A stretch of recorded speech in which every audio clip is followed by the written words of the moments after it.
DA নিয়ে আবারও খুব গুরুত্বপূর্ণ আপডেট মিলবে ডিএ। এবার আসবে খোদ মুখ্যমন্ত্রী। বাংলার সরকারি কর্মীদের জন্য বিরাট আপডেট।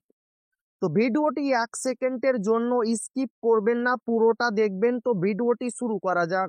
তো প্রথমে দেখেন মিলবে ডিএ, এবার আসবে খোদ মুখ্যমন্ত্রী। বাংলার সরকারি কর্মীদের জন্য বিরাট আপডেট। প্রত্যাশা মতো কালী পুজোর আগে ফের এক দফায় ডিএ বৃদ্ধি করেছে কেন্দ্রীয় সরকার।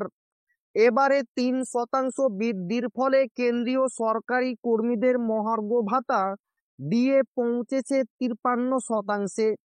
এইদিকে কেন্দ্র ডিএ বৃদ্ধির পরই সেই পথে হেঁটে একাধিক রাজ্য ডিএ বৃদ্ধির সিদ্ধান্ত নিয়েছে।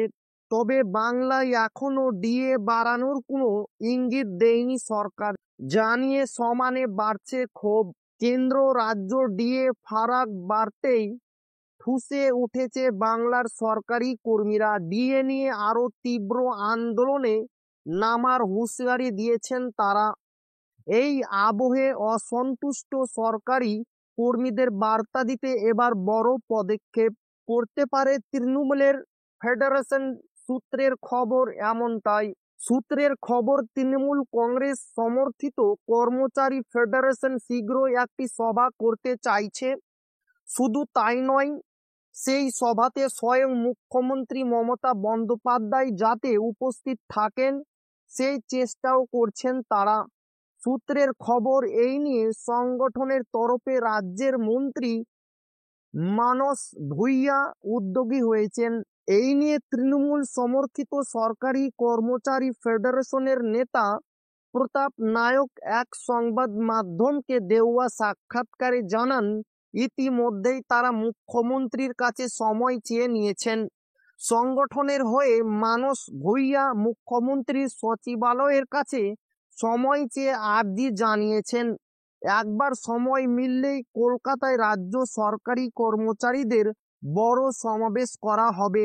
জানা যাচ্ছে একবার মুখ্যমন্ত্রীর তরফে সবুজ সংকেত মিললেই বৈঠকের প্রস্তুতি শুরু হয়ে যাবে। উল্লেখ্য, বর্তমানে তৃণমূল কর্মচারী ফেডারেশনের সদস্য সংখ্যা 2,48,000। এই সংখ্যা আরো বাড়াতে চলেছে সদস্য সংগ্রহ অভিযান। প্রসঙ্গত, পশ্চিমবঙ্গের রাজ্য সরকারি কর্মচারী বর্তমানে ষষ্ঠ বেতন কমিশনের আওতায় আছেন। 14% হারে ডিএ পাচ্ছেন রাজ্য সরকারি কর্মচারীরা। ওদিকে সপ্তম পে কমিশনের আওতায় কেন্দ্রীয় সরকারি কর্মীদের ডিএ বেড়ে 53% হয়েছে। কেন্দ্রীয় কর্মীদের সঙ্গে রাজ্যের কর্মচারীদের ডিএর ফারাক বেড়ে হয়েছে 39%। তো এই ছিল ডিএ নিয়ে খুব গুরুত্বপূর্ণ আপডেট যা আপনাদের মাঝে শেয়ার করলাম। তো ভিডিওটি ভালো লাগলে অবশ্যই আপনার বন্ধুদের শেয়ার করবেন যাতে তাদেরও উপকার হয়। আর আপনি যদি এখনো আমাদের চ্যানেলকে সাবস্ক্রাইব না করে থাকেন তো অবশ্যই চ্যানেলকে সাবস্ক্রাইব করবেন এবং আমাদের পাশে থাকবেন।